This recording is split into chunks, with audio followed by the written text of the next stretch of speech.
Hello and welcome to this week's edition of the Back Nine Report.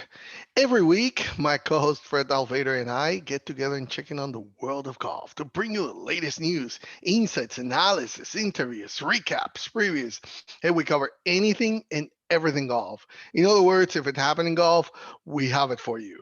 My name is Carlos Torres, and now it's time to bring my co-host Fred Altvater. Fred, hi, how are you this week? Hey, Carlos. I am coming to you live tonight from Branson, Missouri. We played Tiger Woods' Paynes Valley at Big Cedar Lodge yesterday and Branson Hills today. Oh Paynes man, you, Valley, you you you can't be bragging rough. about those things. I'm not, You have to I'm say, "Hey, working. this is a sacrifice I'm making for the show." I'm working. That's how you have I'm to say working it. So we had a great interview yesterday with well, I'll probably cut it up and maybe play some of it on one of the shows, talking with the director of agronomy who came in here just before they started doing, they did the renovation to Buffalo Ridge, then they built Ozark National, they built the mountaintop, the par three Gary Player, and now the Paynes Valley course, the Tiger Woods course is open. It opened last fall and it's fabulous. Tiger did a great job. I was really curious to see how it was. It's a true resort course. From the forward tees you can enjoy, and the average golfer will enjoy playing it. It's wonderful. The scenic values, the views are unbelievable. It's fantastic, and it's a really nice golf course. If you're a low handicapper, it will be a challenge. You play from the back tees. You can hit it. Tiger likes big fairways, right? So he's got big, wide fairways. I did not hit out of the rough all day. That's how big the fairways are. Okay. In 18 holes, I did not find the rough one time. And so a lot of fun, really enjoyed it. And then today we played, well, I got to tell you one more thing. So about Paynes Valley, owner Johnny Morris, who owns Bass Pro Shops and Cabela's and all that, he loves waterfalls and he loves his nature features. So Paynes Valley finishes right into the green goes right into a 250-foot cliff that's cut right out of the side of the hill, right outside the mountain, goes right out, and the clubhouse sits up on top of this thing, right? And it's all exposed. And then as you finish 18, the cart path goes around, it kind of goes back into a cave underneath all of this, okay? And there's some waterfalls in there, and then you come back, you wind back out, and you start up the hill, and then there's the 19th hole, which is a 100-yard par three, island green. If you make a hole in one there on the 19th hole, you get $1,000. It gives you $1,000 right away. So when you're done playing that, then the cart path winds up. There's like about 4 or 5 switchbacks going up the hill. It's all exposed rock. It's all, no detail is left to chance. It's unbelievably beautiful. It takes you probably 10 minutes to drive up and get up to the clubhouse once you're done playing that 19th hole. So the amount of money you spent for this thing is just off the charts. Just so you know, I left my hole in one. I was 2.5 feet right of the pin. It was right on track. The wind just blew it over just a little bit. Pin high, 2.5 feet, close enough. I was happy with it. Just a little bit more about Branson and Big Cedar. This area will become the next great golf destination, like Bandon Dunes and Pinehurst. The 3 championship courses they have now there, Buffalo Ridge, Ozark National, and Paynes Valley, are all top quality tracks by Fazio, Kerr Crenshaw, and Tiger. And then the 2 par 3 courses, which one by Gary Player, and then the Jack Nicklaus par 3 top of the rock over at the other location, all fun, beautiful, great places. Plus, there's several other courses worthy of a visit to the area. Like I said, we played Branson Hills today. Fabulous golf course, kind of a tribute to Payne Stewart, who is from this area. Also, really, really great golf course. So, Carlos, if guys are thinking about buddies trips and going someplace else, maybe they're tired of going to the regular places, Branson is a great place to come to play golf. Oh, and just how you were describing about that hole in one. So you were affected just like Tiger was at the TPC when he did that. tee shot at the island, and then it was the wind that really knocked it into the water. So you experienced the same thing, and that prevented you from being a hole in one, right? It's the Well, same. it didn't go in the It's the water. It was wind right there. It was right there. It was right there. right there, man. It happens. I My mean, best efforts. it happens. We have to see how we can overcome that pesky wind. Sometimes it just comes out of the blue, and it just happens. It just happens. But anyway, Well, tonight, Carlos, we got golf. We got golf happening, right? We got Bryson won again last weekend. Jennifer Kupcho came up a little short to Austin Ernst on the LPGA Tour. And guess what, Carlos? It's Players Week. It's not a major, but it's an awful big event. it's the unofficial fifth major, so hey, we gotta play that way. Big roster there. But anyway, let's talk about the backspin, which is what happened this past weekend. And you mentioned it. The first tournament we're going to talk about is the Arnold Palmer Invitational. And you got to think, only on a day that's only seven players shoot level par or better. It was a brutal Sunday, but it was Bryson DeChambeau who came out on top. And let me tell you, he started the round just one stroke behind who was the overnight leader, which was Lee Westwood. He was playing really well, and it looked like he could maybe get his first win in this side of the pond in a long time. And it looked good for him because DeChambeau all of a sudden found himself two shots back instead of one because he made a bogey at the first hole. So wow, okay, Lee has some chance here. But then you saw that margin back to one though because Westwood had a wayward tee shot on the third, led to a scrappy bogey from him. Uh, DeChambeau then took advantage of his length on the par five fourth hole. He holed a 30-foot birdie putt to tie things up with Westwood at the top. I mean, you can feel the excitement was really ramped up at the signature six hole. You were waiting for it. That's what everybody was waiting to see how DeChambeau was going to be driving there. And he smashed his drive an eye-watering 377 yards, a full 168 in front of his playing partner. I mean, it was like, wow. Lee, you would think Lee Westwood then would say, enough, okay, substitution. Come on, I got to get out of here. But hey, let me tell you, kudos to. I mean, I have to tip my hat to Westwood because he didn't seem to face him because he matched DeChambeau's birdie to keep it level. So he wasn't that intimidated by him, and it's here's a former number one. However, there was a messy bogey at the following hole that dropped him back to 10 under par, meaning that one shot deficit going into the back nine for him. So the Chambo's putting was superb all day, Fred. I mean, that and a 50-foot par save on the 11 kept that fragile lead intact, but it was soon extinguished when then Westwood hold a monster putt of his own for a birdie part of the par 5 12. I mean, this was mano a mano between these two, and you would think Bryson will just blow him away, but Lee didn't. He didn't go away. Now they seem to be locked in a match play scenario. Basically, that's what you would say.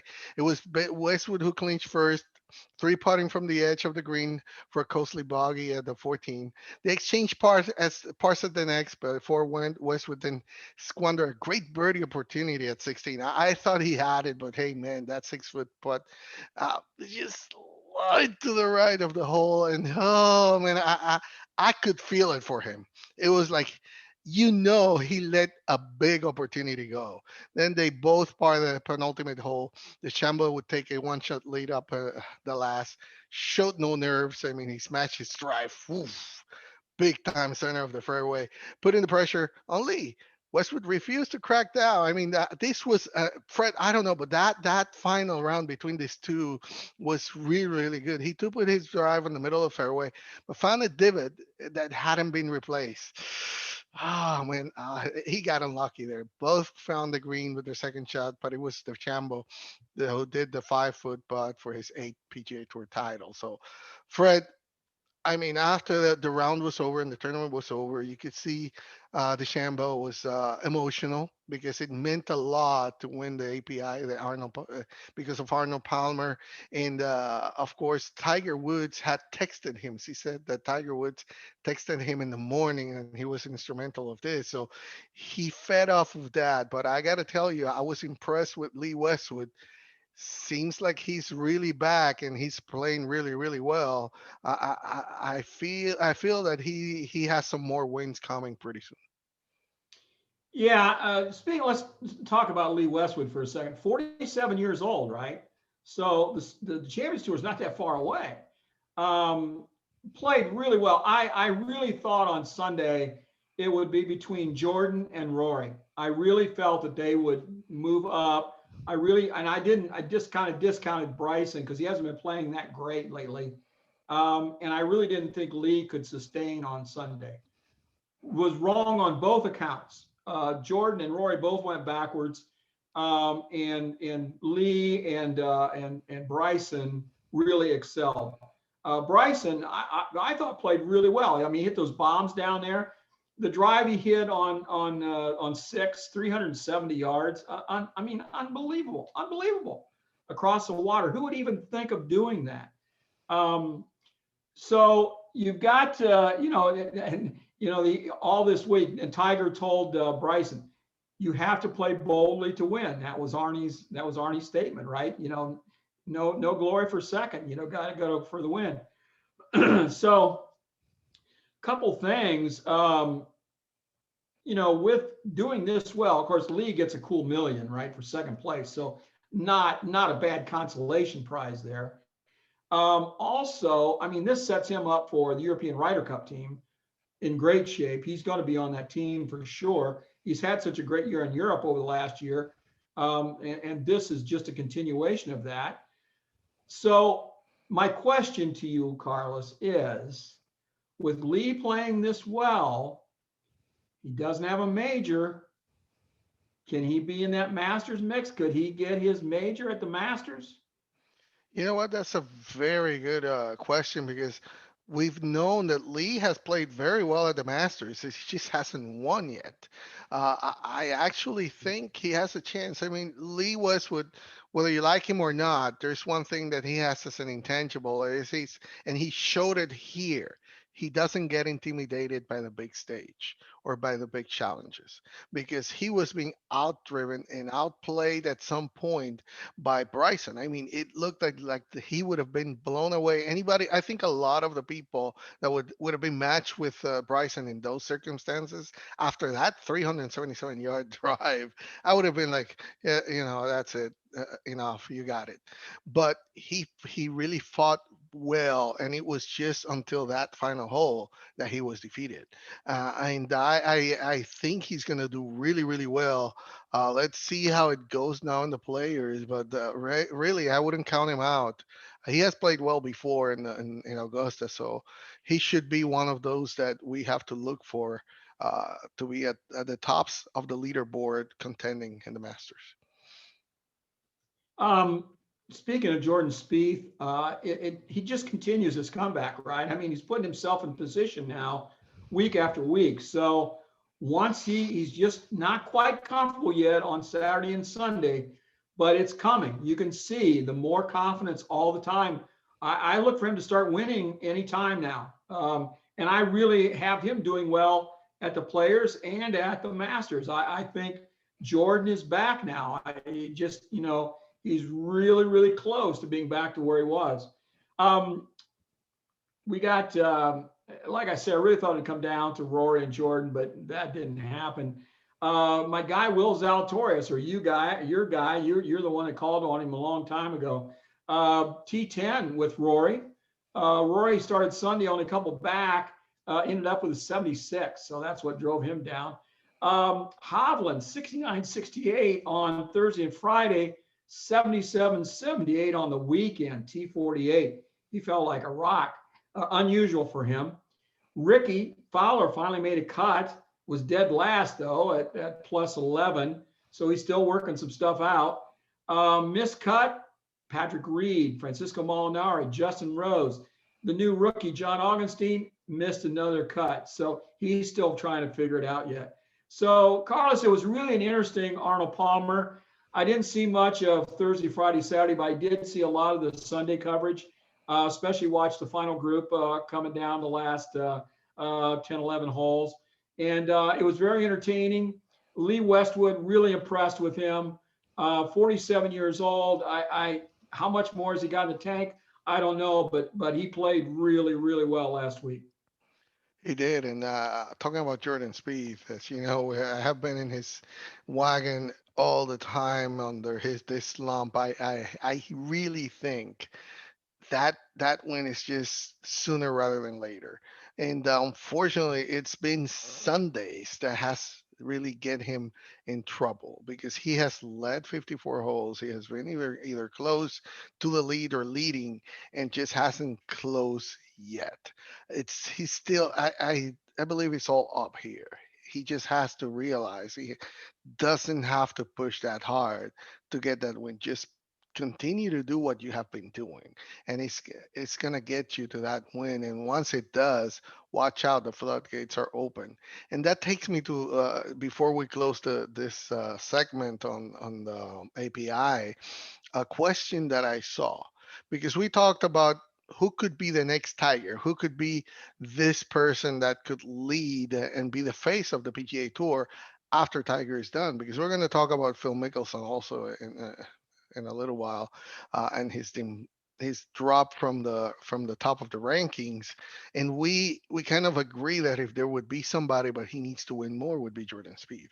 But I got asked because a lot of people are now, focusing on Bryson. Bryson is winning, is showing a lot of, this new stuff about being this muscular and driving, smashing drives and all that.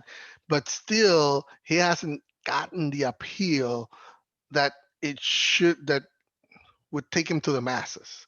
So who would you follow, and who would be the player that you would follow? And they asked me that, Jordan Spieth, or would it be Bryson DeChambeau? I would watch Bryson on the range, but I wouldn't be that excited about watching him on the golf course. If I were going to follow somebody, it would be Spieth for sure. But the guy that really intrigues me the most is Rory right now, because I think he has, with Rory, I think it's a mental being engaged. I think he's just been he had to play in all these NBC tournaments because of promotion for Peacock, right? His show going to Peacock. And so I think he's kind of wound down a little bit, and he's got to play, and the players coming up this week. But then he's got a couple weeks before the Masters. So he needs just a week or two off. And if he just practices on a couple things, I think he's the guy that I really want to watch right now. Yeah, I'm a Jordan Spieth fan. I like to watch him. I want him to do well. And it's really funny. I was just watching just a while ago live from the Players, and they were doing a little interview with Jordan Spieth. And Spieth played with Bryson for a couple days there at the API. And he said, I never do this, but he said, I'm poking Michael in the ribs and saying, watch this. Because, Bryson is so much fun to watch taking that rip at the ball. And you never get another pro talking about, somebody else in his group, right? They just don't do that. But Jordan was laughing and talking about Bryson, and he's fun to watch. It's a show. So I know a lot of people like to watch Bryson because of that long ball, but I would rather watch Jordan Spieth or Rory McIlroy. Long answer to a short question. Sorry. No problem. I mean, for very different reasons. They're like two of the most fascinating and entertaining players in the game, right? It just seems like a short while ago that all we talked about Bryson was his one length irons, right? That's why we were talking about him. While we were talking then about Spieth and how close he came to landing the Grand Slam. But these last two seasons have changed a lot. And there's a lot of, Bryson still gaining more and more attraction and more fans behind him because there's these fans that like that long ball, like you're saying. That's what they like. In my case, of course, I'm gonna go with Jordan, but I find and hey, eat me and do whatever you want in social media. But I find Bryson's game just one dimensional. It's all about the power. I don't find it a lot of like Jordan that is more rounded. He might not have the power, but hey, he does have a great putting, and he can do a lot of other things that Bryson don't do on that. Let And me to ask you a question now, Carlos. So Bryson won at Muirfield Village, right? Bryson won the U.S. Open. Bryson won on Bay Hill. Those are very big events, very big, very difficult golf courses. Should we be giving him more respect and not just seeing him as one dimensional? I still watching his game. That's all he's doing. I mean, he's overpowering the golf courses. I don't see him having that game of finesse that a lot of other players have. Like in the U.S. Open, what were we talking about when he won? It was that how was he able to just muscle out of the Those rough? wedges out of the tall rough. Okay, Yeah, it, yeah. that was really what got him there. It wasn't that he was able to place them very well after that. It was that he was one of the few, or maybe the only one that was able to really muscle them out. So if it's to his advantage, that's what it is. But to me, I still see him as a one dimension player that it's suiting him to his advantage in all these other big and tough courses. Yes, it is. But only time will tell if that's gonna is gonna be really sustainable. I think that's where the jury is still out, and that's what a lot of people are still waiting to see if it's really gonna be sustainable and something that you can replicate. Because not everybody's starting to do that same thing. Now with Jordan, of course, we have to wait and see what's going to happen. But one of the things that is to like about Jordan is, like you were saying, how vocal he is and how likable he is. Something that Bryson is not. He hasn't been able to be. Yeah, he's vocal on the wrong things sometimes, just like Rory has been. Rory is amazing, exciting, but sometimes he just says some things that you go like, "Why did you say that?" With Jordan, we don't have that sense, which is what makes him even more likable. But again, you can't go either way. Whether you like the long ball, that's what you're gonna get with Bryson. I mean, he has the tournaments, gotta give it to him. But so far, to me, I think the more upside is gonna be on Jordan.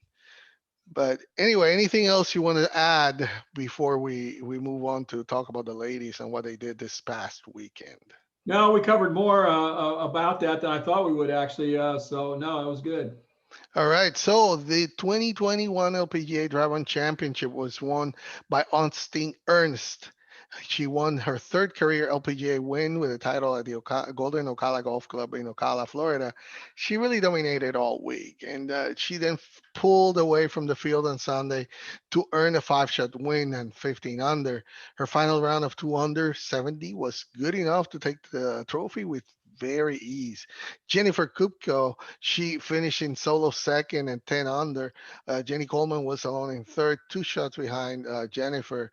So Fred Austin joins the Cordes. I was saying it's the year of the Cordes because the Cordes had been the ones to win, but she becomes the third American. So it seems like a good start for American golfers in the female side because the first 3 tournaments have been won by Americans.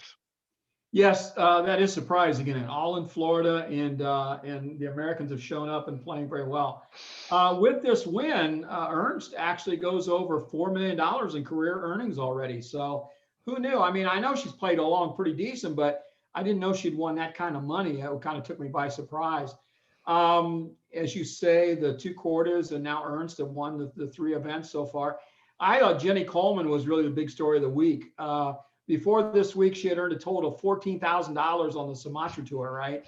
And she got a nice check for third place here of about what, 60, 70,000 or something like that. So that was a pretty big deal for her. First time for Morgan Pressel as a TV announcer. Thought thought she did a pretty good job. I can see her as a lead analyst and maybe taking over for one of the ladies sitting there behind the desk. What do you think? It could be. I mean, she knows all the players. She's just have been playing with them until very recently. So I think she brings a new way of analyzing, and because she's more in tune with today's game and what's happening with the ladies right now in the tour, she can really bring up some good examples and good stories that she can relate to. So definitely she could do well either to replace Annie or just be as an addition to the current cast. Yep. Well, some of them are getting pretty old, getting a little older, getting a little age, and they, obviously are not going to want to travel and do some of the stuff that it requires to do that job. I think she could slip right in there behind and do the main analyst job, right now. I thought she was really good.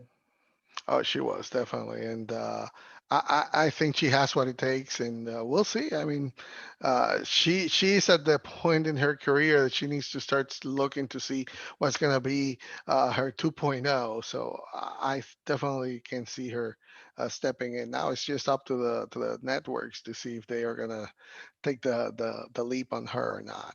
But Yeah. just want to give a good shout out to Deanna McGuire who finished T6 there with Daniel Kang. So she's really coming on strong. I can't wait to see more about her. And of course, Patty Tawatanaki was T14. So they're playing really, really well. Two of the youngsters to look out for. Leona McGuire. Oh my goodness. Sorry Le- about that. Leona McGuire just bought a place at Lake Nona, so she's going to be living in Florida, working out of there. So we'll be seeing her plenty on the LPGA. All right. And with that, we wrap up our weekend backspin. And now tell us a little bit about Boeing. Well, it's still cold in northern Michigan and snowy, no question about it. Skiing season is winding down. We are getting very close as to the courses. It's not going to be too much longer. Another month, they'll be reopening, and one of the best golf resorts in the country will be covered with golfaholics on all their 10 courses. Don't forget, they got 3 spas, every imaginable outdoor activity, comfortable lodging, and excellent dining opportunities. Visit BoyneGolf.com now to book your summer buddies trip, girls getaway, or family vacation. And talking to my people up there, they are getting booked up. So if you are thinking about taking a group to Michigan, you've got to get your package booked now. The pricing is right.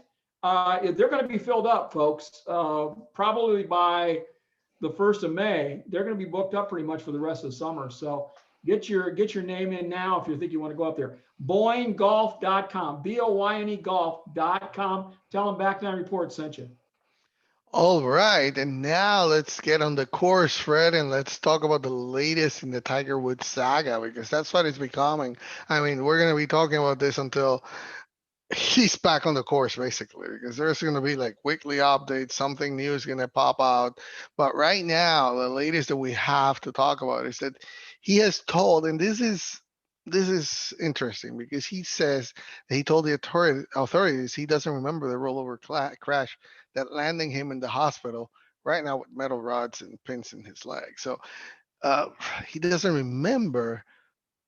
I don't understand what exactly because apparently he talked to the first responder there. So what does he remember? Let's leave it there for now. But you know what? The SUV that he was driving does remember what happened. Okay, it does, and you might say like, "What are you talking about, Carlos?" They don't talk. That doesn't happen. Well, let me tell you, like other modern cars and trucks, he was driving a Genesis GV80 that was loaned to him, and when he crashed, but that thing is equipped with an electronic data recorder, what they call the black box, and other computer hardware meant to serve as a digital witness of sorts. It's filled with information that investigators can use to piece together the seconds before and during the accident. So the devices are part of what is a broader array of safety technology built into many newer vehicles. I mean, I have my car just tells me you cannot go, you have to straighten up. Come on, come on, come on. You're leaving the lane. So that's part of the things that happen now. I mean, vehicles there in the Genesis line, which is Hyundai's luxury brand, for example, they also feature what is an AI and artificial intelligence software that keeps a watchful eye, sending those alerts. Like I was saying, it detects if the driver is distracted or closes his eyes or her eyes while they're driving. That is why the police obtained a search warrant to retrieve that black box from the SUV that Tiger scratched, because apparently a judge reportedly believed there's probable cause to suspect a crime may have committed. But Fred, it's interesting because law enforcement said the possible offense committed by Tiger is misdemeanor reckless driving. But then when you see the search warrant and read on it, doesn't include the words reckless driving. Uh, so what is it? I understand they say, it's probable cause because it includes the lack of skid marks, objects struck, the objects that it was struck by the vehicle, the extensive damage and apparent excessive speed. But then again, I am starting to see a lot of, there's no specific crime listed on the warrant. Uh, but note this, a judge cannot sign a search warrant unless there's probable cause to believe a crime had been committed. So what is it? I mean, there's like, it started to sound like a lot of mixed reports. We hear that now Tiger didn't remember, but he was asked questions there, and he was, apparently awake and lucid, and he was talking. So what is it? Did he didn't remember? Was he awake? I don't know now. Well, what's your take on all this? Well, according to the deputy sheriffs, he was awake when they were getting the window out so they could get him out, right? Because he was talking to the deputies that were on the scene. So he might have, I mean, maybe he hit his head in the rolling over and he was strapped in with the seatbelts, but maybe he could have banged his head and, he could have some amnesia or, and, it's very traumatic. So the brain sometimes kind of just blocks those things out. They don't want to remember that kind of stuff. So, I mean, that's all possible. Who knows? And, but yeah, and they originally ruled this as an accident, right? And so nothing, no charges would be filed. But now they're kind of backing up on that. They did get this warrant to get the black box. They said, oh, this is all routine, part of the probe. We're just going to determine if a crime was committed. And so they're going through the process. It's probably a good thing. But from what we understand, it was early in the morning, and maybe Tiger fell asleep. Maybe he was on the phone. He was definitely going too fast. Maybe he blacked out. I don't know. But whatever, there's going to be more coming out, Carlos, and I'm sure we'll be talking about it some more next week. If he was on the phone, it's going to be very easily because they can get the phone records and see if the time of the crash, once they get the black box, right, they'll get all the details about what was going on and all those bells and whistles that the black box can give them with the AI and all that. So they can match definitely what's happening. I guess that is maybe the positive thing. They'll be able to be piecing together what happened before and during the crash. I just get this feeling. I don't know. It's like you're saying they're backtracking a little bit, and I can understand. But from the beginning, you should have been saying, "Hey, we don't know yet. This is just an ongoing investigation. We don't know if it was reckless driving. We don't know this. Why rule it out immediately and now coming back? Is it pressure for you to get some attention to it, or is it pressure that, hey, you shouldn't have said that, now you have to correct it? It's a lot of things and a lot of thoughts that the conspiracy theorists can start to think. They want to get something out of this, or they want to put something on Tiger, and so that they can gain some notoriety. Yeah, they have it already. They're looking at this crash as Tiger Woods, but the thing is, there's some things, and I know you have to investigate something, but why you went one way and now go the other way is it's the only thing that it's a little sketchy to me. As an old guy, Carlos, it just scares the living hell out of me with all of this technology that we have, all these cameras that are everywhere, every place you go. Um, you know, don't screw up, even, by accident. Don't make a mistake, because somebody's going to get it on camera. Somebody's going to have it taped. Somebody's going to be able to see it. I mean, it's just, you can't, I mean, you can't do anything. It's unbelievable. Yeah, it's no matter if they'll find out, it's about when they will find out. Yeah. But anyway, Fred, in January, we talked about Lisa Cornwell, who went public about complaints of sexism at Golf Channel, where she worked for 7 years. Well, she now is in the lead of an extensive Washington Post reporting about complaints by multiple women about the cable channel. Fred, the Golf Channel, of course, is disputing the allegations. Uh, but the anecdotes are specific what are shown there at the Washington Post, and it has settled apparently six previous lawsuits. But wait, there's also lots more. If you keep reading on it, also the Post said, Fred, that Cornwell has a pending complaint with the Equal Employment and Opportunity Commission. So this is not going away for the Golf Channels. Not looking good. Um, of course, they are going to dispute it, and this will learn more as things keep happening. But what really catches the attention is those six previous lawsuits that they settled. So that sets the precedence that what Lisa Cornwell is saying might have been happening there. So, how does this change the perception? What do you think about what's going on there? Yeah, we kind of poo-pooed this when we first talked about it, and we kind of, well, this is kind of sour grapes. Lisa lost her job, and she's kind of getting back at the Golf Channel a little bit. But now we've got find out that there were six other claims that were settled out of court. That obviously the Golf Channel felt there was enough case that they were going to cost them a lot of money, so they settled before it went to court. And you've got other women coming out saying, yeah, it's really a sexist atmosphere there. It's an old boys network, and they were very uncomfortable. The language is not good. Pictures on the wall were not good. Just a lot of things were going on that you cannot do in today's society. So, and I think this goes kind of back to the Golf Channel has been, especially over the last several years, hiring younger and younger guys right out of college to do all the background stuff, all the technical stuff. And so they're young guys, they're gonna, they do what they do. And they have to learn that you just can't do that anymore. And especially in a mixed workplace. So there's obviously, it's more than smoke, Carlos. There's obviously a pretty good fire burning there. And it looks to me like Lisa Cornwell is going to get a pretty good check out of this thing. Definitely. Now we can say definitely, hey, something's going on.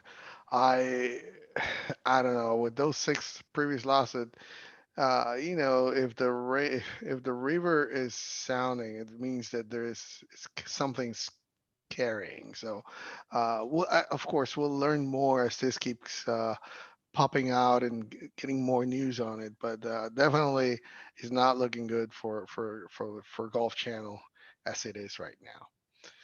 Carlos, let's get away from that. I saw this story and I thought of you immediately when I saw this. You're a tech guy, and I see the PGA Tour is partnering with Amazon for this AWS. What does all this mean for us as golf fans?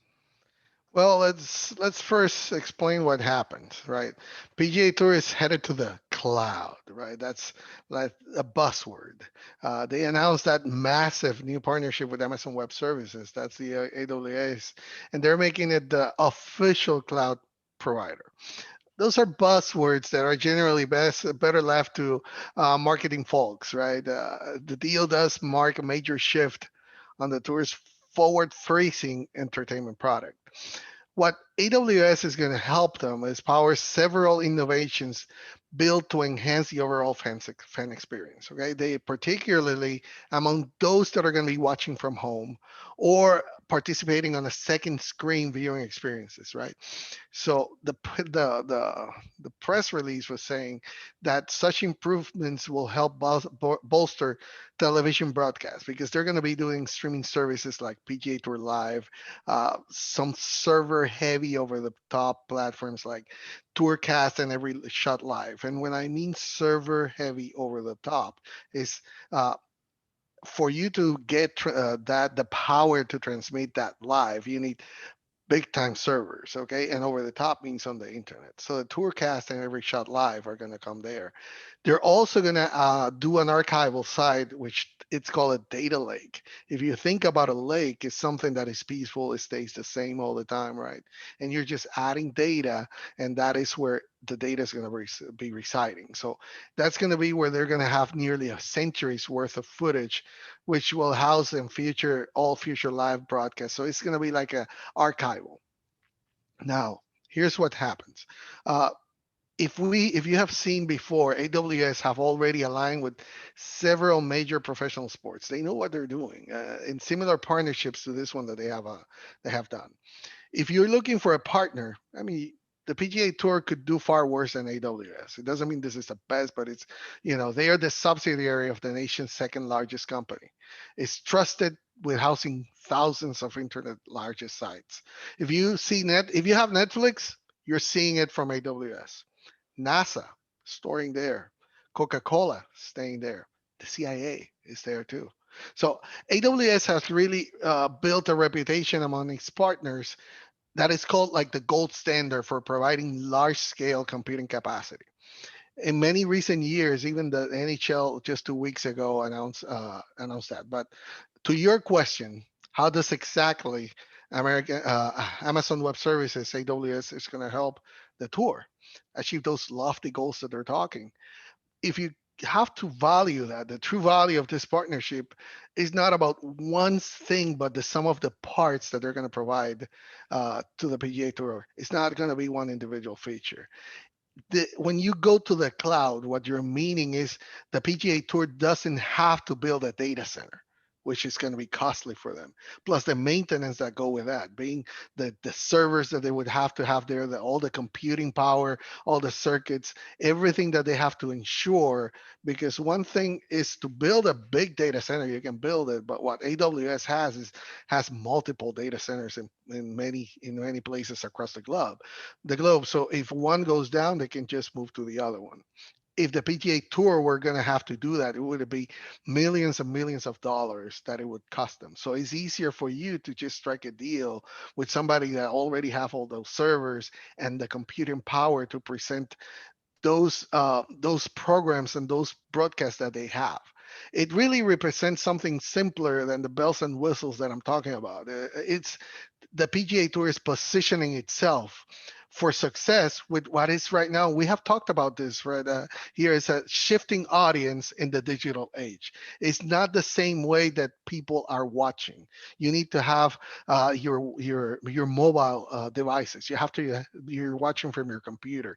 You're on the go. So the only way to provide that is through the power that a company like AWS, there's Azure from Microsoft, there's Google Cloud, there's others, but AWS is really the gold standard. So they're going to be able to provide those experiences like it's changing now, live betting, streaming only.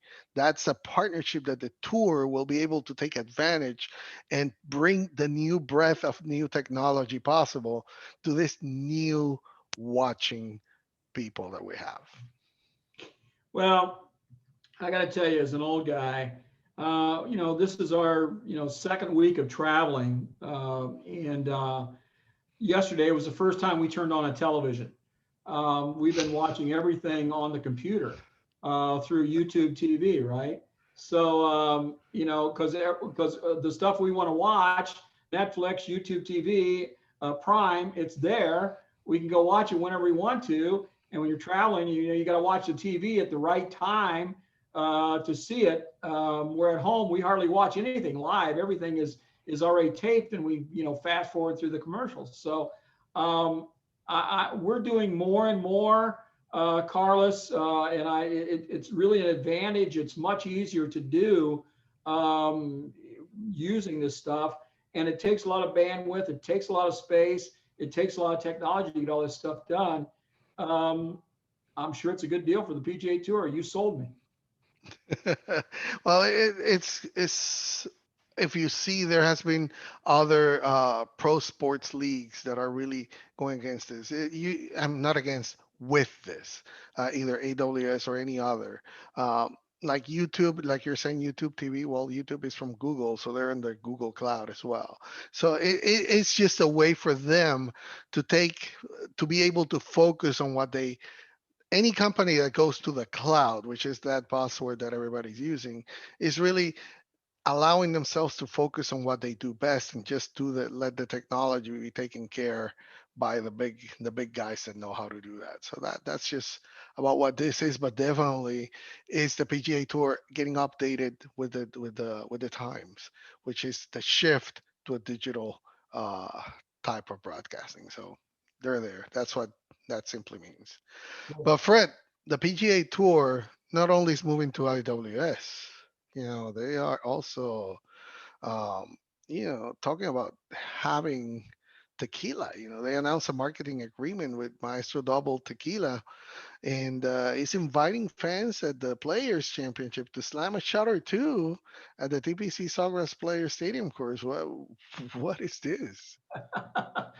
Yeah, I'm not much of a tequila drinker, Carlos. I think I maybe had I might have had a mixed drink with tequila at one time, and I might have taken one shot in my whole life. So I'm not the guy to be talking about this, but the PGA Tour, if somebody wants to come and be a partner and give them some money, looks like they're all about it.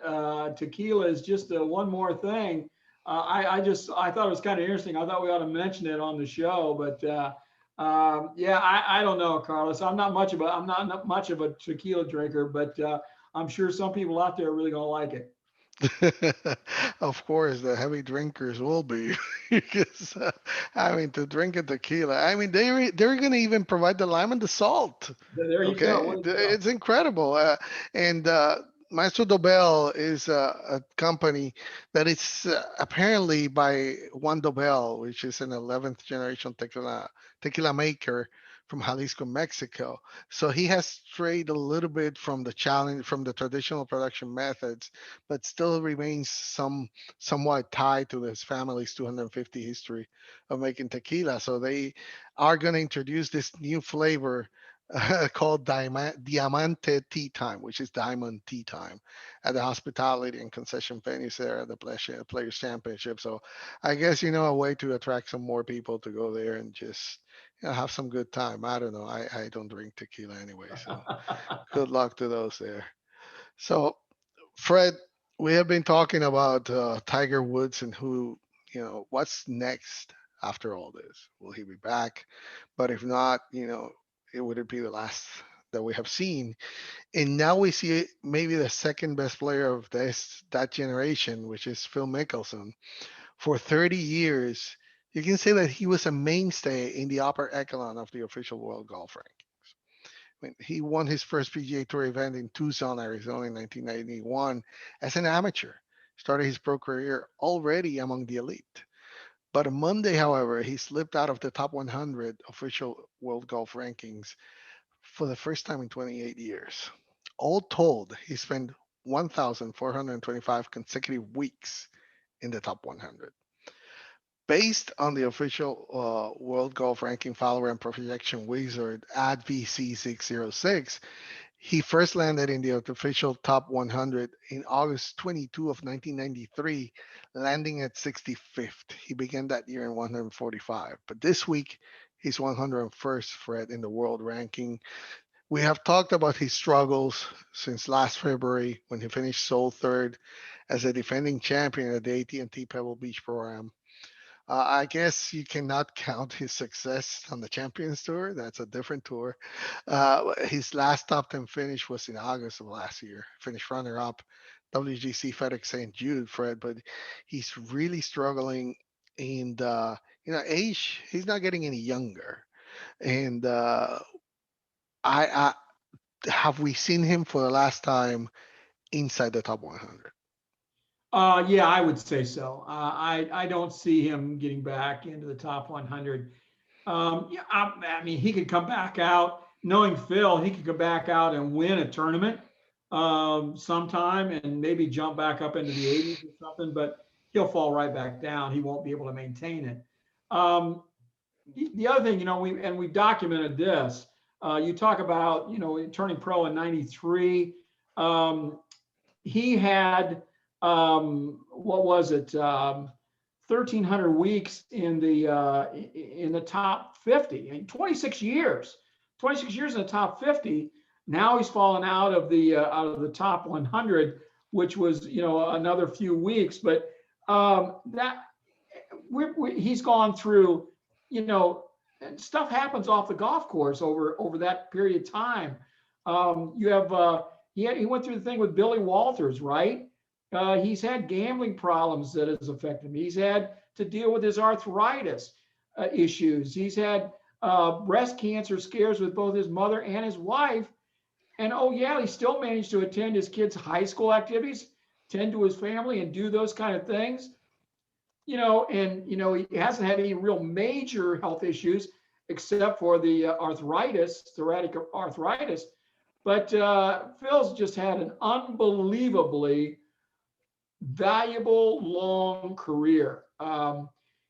We talk about all the stuff that Tiger's done, and yeah, Tiger's won more majors, Tiger's won more tournaments. But if Tiger could have been healthy for the length of time that Phil was, can you imagine what he'd have racked up?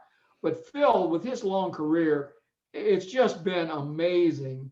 And we probably don't give Phil the credit we should give him for all that stuff, Carlos.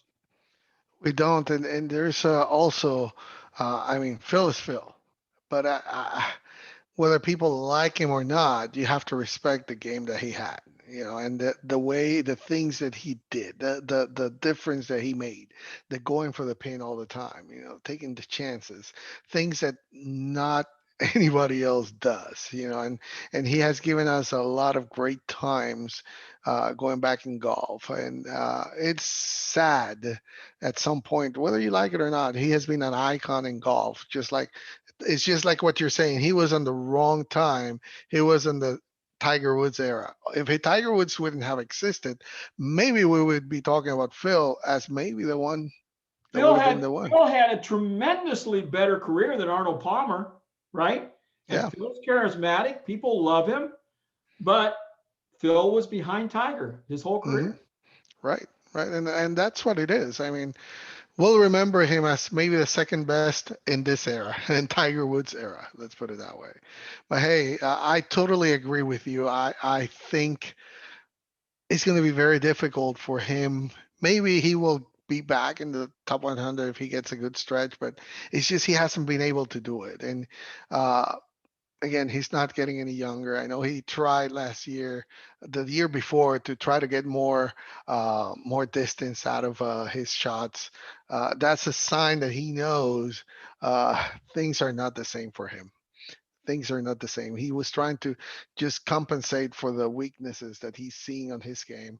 But I think he should start. He should start to see himself now as a Champions Tour player. I think his future is there, and that's where he really is going to thrive moving forward. And find an announcer's desk to sit behind. That too. So, anyway, Fred, tell us a little bit. There was a sad story about a 74-year-old man who drowned while searching for golf balls near Tampa. So, what was that about? Yeah, near Tampa at a golf course, he and a buddy were out playing. 74 years old. Hermio has minis. I guess, Carlos, you can tell me a Jasmine is or a Hasmin is. I'm not real sure how to pronounce that. What is it? Jimenez. Jimenez. Okay, sorry. He was playing golf with a friend at East Lake Woodlands Country Club, about 20 miles northwest of Tampa. He liked to look for golf balls, right? You've played with these guys that would rather look for golf balls. than hardly even play. They drive me nuts when I happen to get paired with somebody like that. But finally, they went over looking for him, and he was there in a pond. Evidently, had slipped or maybe had a stroke or something.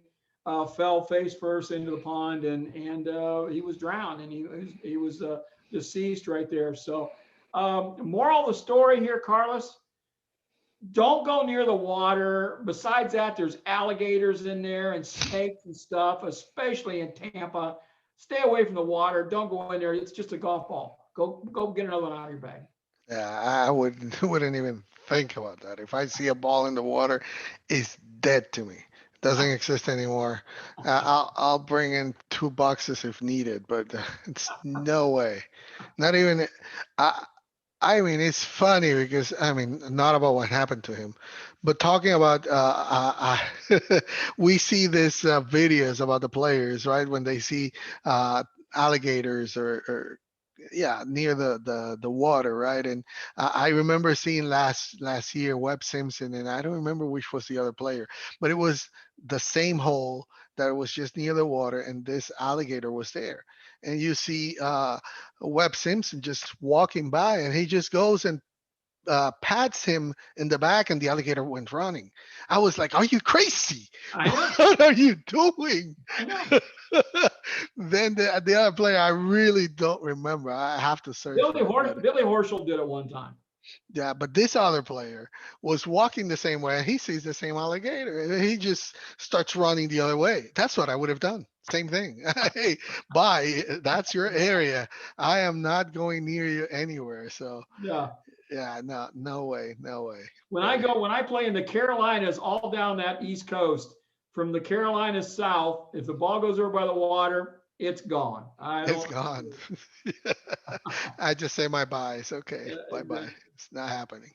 So anyway, Fred, I know you like to read books, and you have one for us if we want to read one. Yeah, if you're looking for a good book to read, how about the recent Herbert Warren Wind Award winner, The Road War Papers?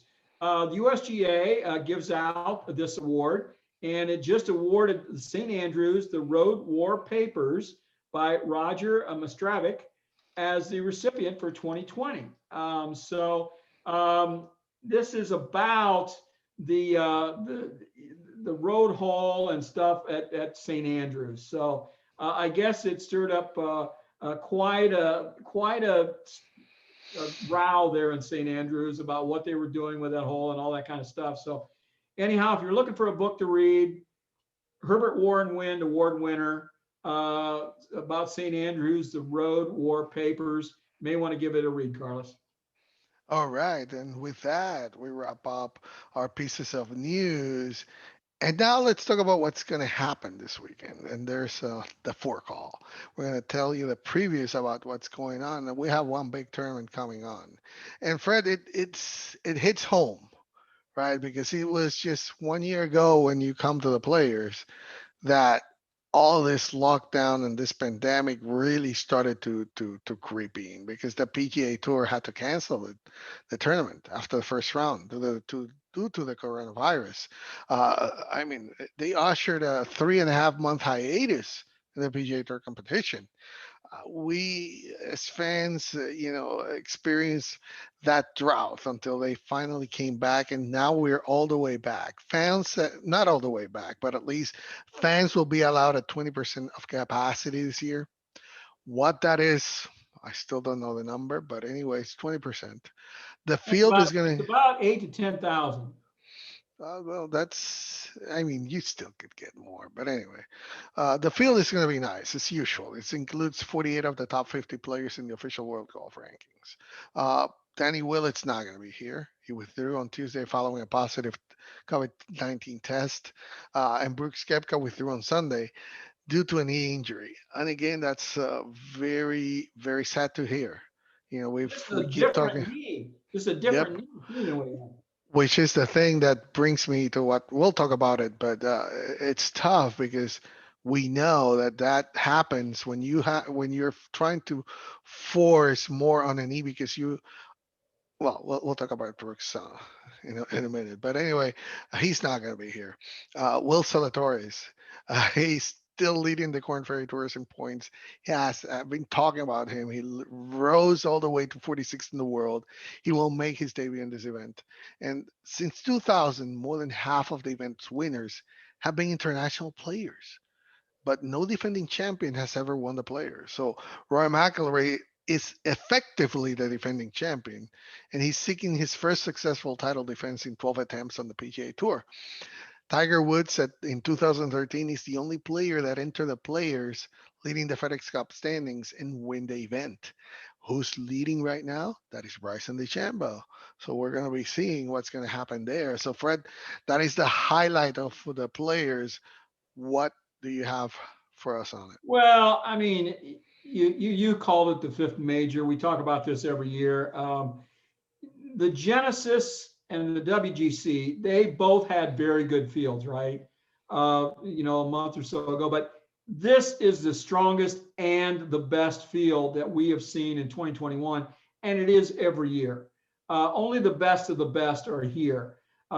This is where the tour shut down last year, and Hideki Matsuyama was leading after he shot that tied the course record with the 64.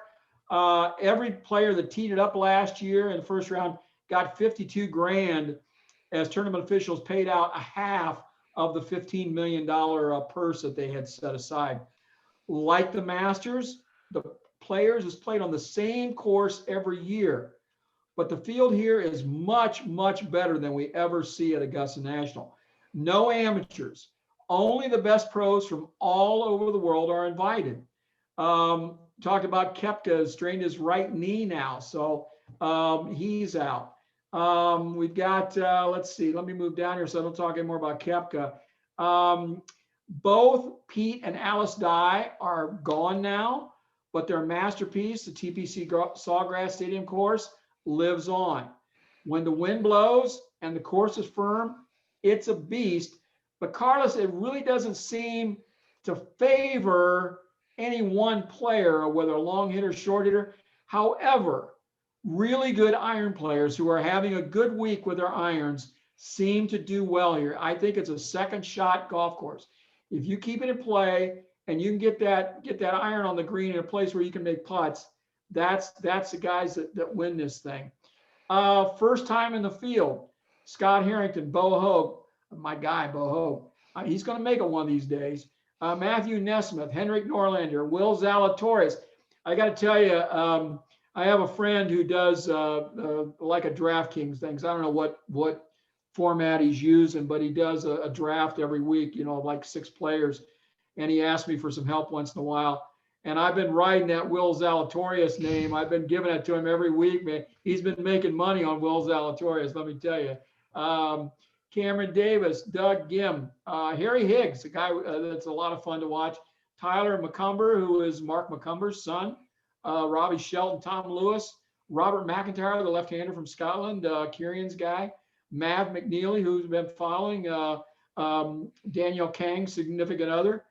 Cameron Percy, Doc Redmond, who's finally starting to get it put together. He had such a tough time, but he's starting to come around.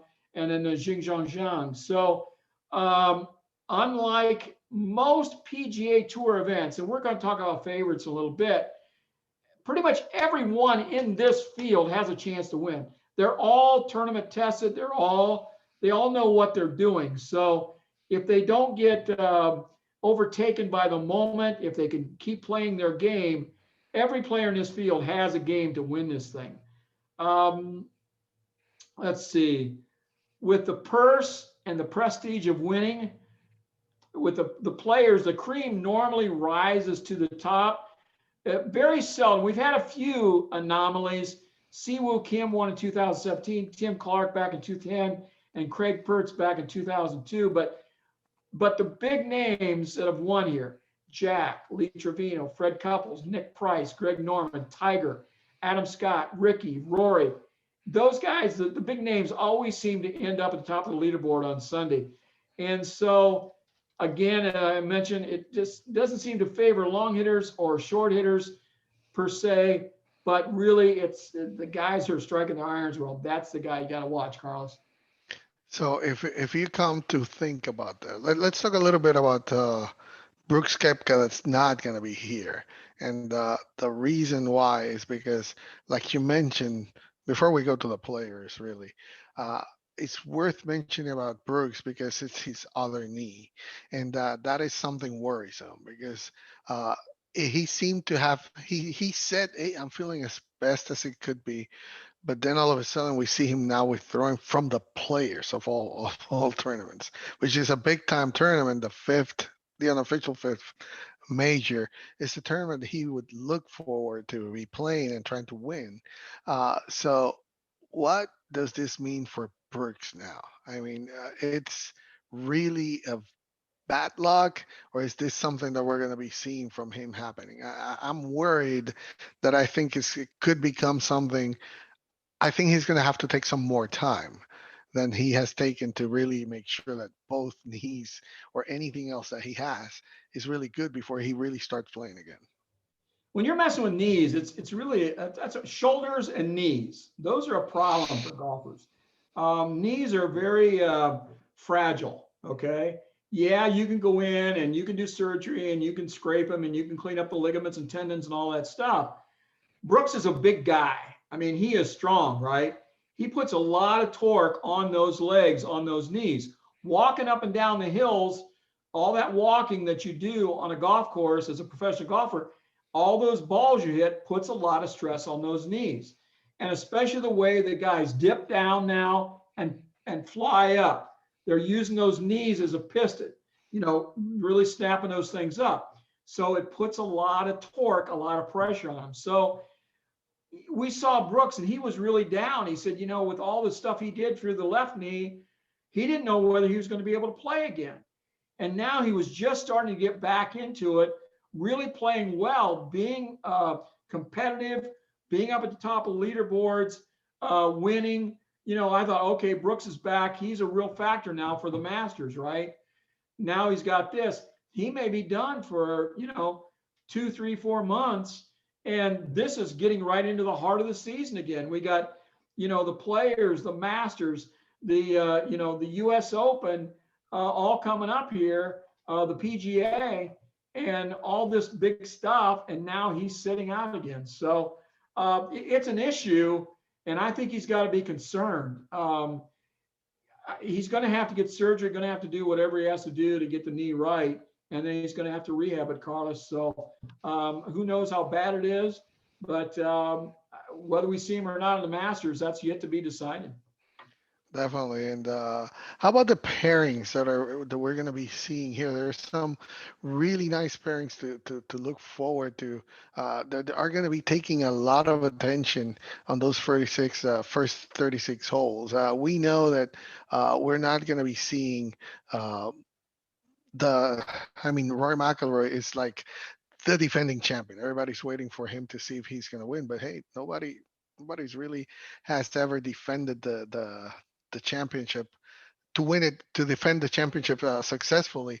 But let's say, looking at him, I see that there's your guy, Colin Morikawa, is going to be with Bryson and DJ. That is going to be a really great pairing that I'm looking forward to. I see Jordan Spieth is going to be with John Ram and Patrick Reed. So that's going to be interesting there, seeing him paired with Patrick and John Ram. I mean, that's going to be a fiery threesome there. Rory, the defending champion, he's going to be playing with Webb Simpson and Sergio, a guy that I'm looking forward to. Three guys that I think are going to be, you have to look, they're going to be there at the end on Sundays. Victor Hovland, Patrick Cantley, and Justin Thomas. Those three are going to be paired through the first 36 holes. Is there any other pairing that jumps out for you right there? No, you really named the top ones right there. But let me say this: there really isn't a bad pairing because, as I mentioned, everybody in this field, yeah, some of these names you don't see week in and week out, but these guys can all play, Carlos. Everybody in this tournament is a factor. So I think personally, they talk a lot about the PGA being the most difficult. I think this is the most difficult tournament to win because everybody in it can play. You could have a guy that's 150th in the world come in here and all of a sudden find his game and shoot lights out and blow away these top names, because these guys can all do it. So no, I personally think Dustin Johnson is the guy to watch this week. If he can hit his, keep that fade working and get that into the fairways and then nip those wedges into the greens like he does. I don't see anybody getting close to him. I don't think this is a golf course for Bryson. I don't think he can overpower this golf course. You've got to play the spots here. So I don't look for Bryson to do that well. I think Colin Morikawa could. I think that pairing actually, DJ, Bryson, and Colin. I'll bet Bryson doesn't make the cut. Ooh, wow! What? Yeah. Yeah. So that would be the start. If there would be a surprising start that doesn't make the cut, that would be it. Bryson DeChambeau. I don't think he'll make the cut. We'll see. He may, but he'll be hitting irons off tees. I mean, he can't hit his driver there. There's probably only 3 or 4 holes that he can hit his driver there. I got it. Did you see today they made a new ruling? They've got an internal out of bounds down the right side of the 18th, because Bryson and some of the longer hitters were looking at going to drive it into 9 fairway and play into 18 green. And I tell you, Carlos, I've been there. So where they hit the ball, where the water comes in and the tree line, there isn't much room. Okay. And so like Bryson and those guys that hit at 330, they could bomb it out to the right 9 fairway and have a nice angle into the 18th green. So they went out, the guys went out this morning and looked at it, walked around, and because they're having crowds, because they're letting fans back in, they want to make sure they protect those fans. They don't want somebody that's watching play on number 9 getting bonked in the back of the head with a ball coming off of 18T.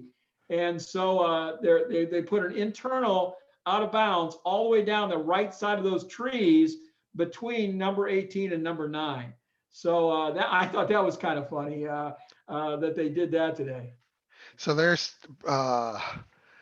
it was Woods proof, Tiger proofing. Now it's Bryson proofing. Bryson proofing, yes. Yeah. So, but also, now that you say that, it would also disrupt play, because you're going to be invading the fairway of somebody else that is already playing. Yeah. So it would be a mess.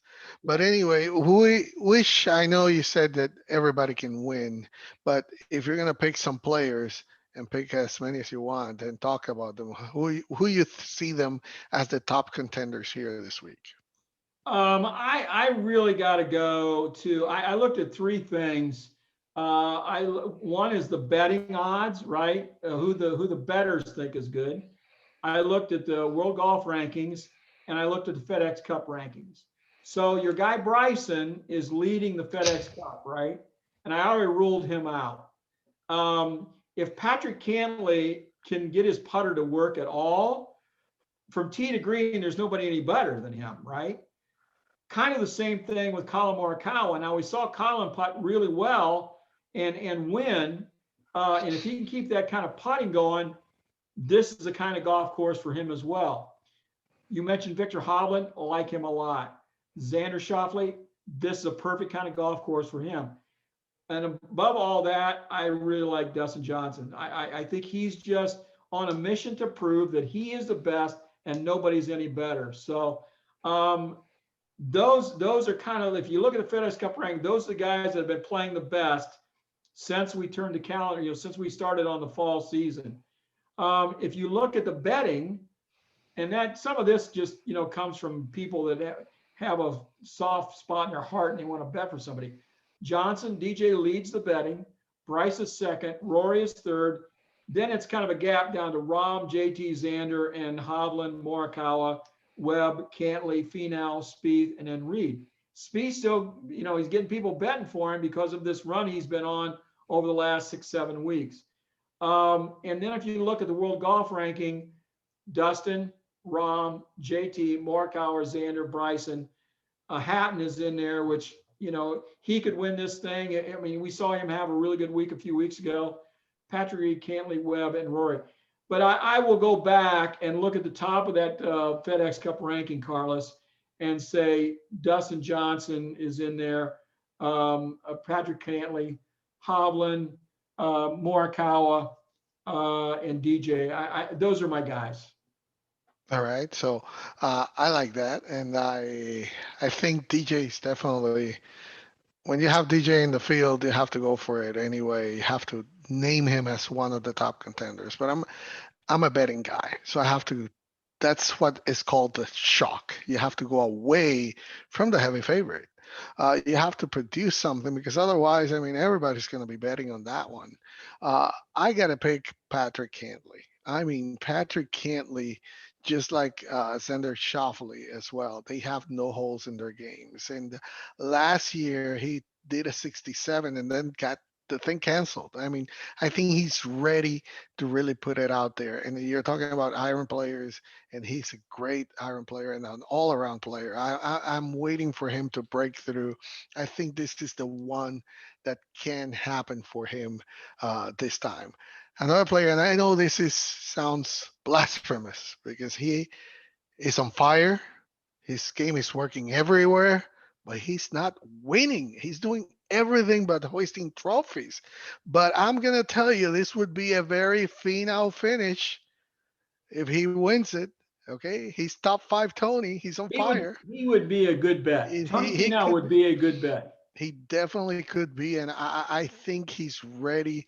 And this would be an amazing tournament for him to finally break through for that second win. First one in a big tournament, the other one was the Puerto Rico Open. But then you have also players like John Ram. I mean, he finished T32, but this is a play in concession, his worst finish since Memphis in August. Just like I would take down also that one for DJ. That was like a down week for them. But this is a tournament and a course that John Ram can definitely thrive on. You got to see Jason Day. Jason Day is picking up. He's getting into form. I mean, he played well last week in Bay Hill, well at the WGC the week before, coming after his T7 at Pebble Beach. He was T4 at the PGA Championship last year. Has great course form here as well. So I expect Jason to do well. The last two players that I'm going to mention is Tommy Fleetwood. I mean, he was T5 here when Rory won. He enters the week after a T10 at Bay Hill. He's made 12 consecutive cuts made, and he was asked here, how does he feel? Does he think he has some majors on him? And he said, I think I have some majors in me, and I'm going to start by playing well here. I think I have a good shot at the Players Championship. And this is the big one. And I know, yeah, Carlos, you've been talking about him for the past 3 years. He hasn't won. But anyway, I know. And then you can tell me, yeah, Carlos, you keep talking about him, but you know what? Normally, this wouldn't be a place for picking him. I mean, even when he was playing well, he miss fourth his last five cuts at the Players. But I think this is it. Jordan Spieth. I'm gonna pick him. Yeah. I know you guys are not surprised. Jordan is turning into my Sergio, right? But yeah, Right until he bucks you off. nah. He will win soon, and I think this is this perfect example of a tournament that he has never been successful. That he can actually, he has not a lot of expectations here because he knows he hasn't been doing well. But if he makes the cut, which is the first step, watch out. Jordan Spieth could be there, right there at the top. Fred. I like it. I like it. I'm really surprised you didn't say Hideki coming off his low round, the first round last year. I like his. He's like a horse for the course, right? And also I left out Xander Schauffele. I mentioned him alongside Patrick Cantley, but I just think I haven't seen enough of him lately to pick him. But again, he can make me look bad because he plays really well here, just like he does in Arizona and some other places. But I just go by his form right now. Doesn't look like he would be the top contender here. You talk about Hovland, you talk about Cantley, and you talk about Morikawa. I could see all three of those in the top five come Sunday. They could be, and and I forgot to mention Justin Thomas, another player that I've been Oh yeah. talking about him too. I mean, I know he missed a cut at the Genesis Invitational 2 weeks ago, but he has been on a roll since the start of the season in September.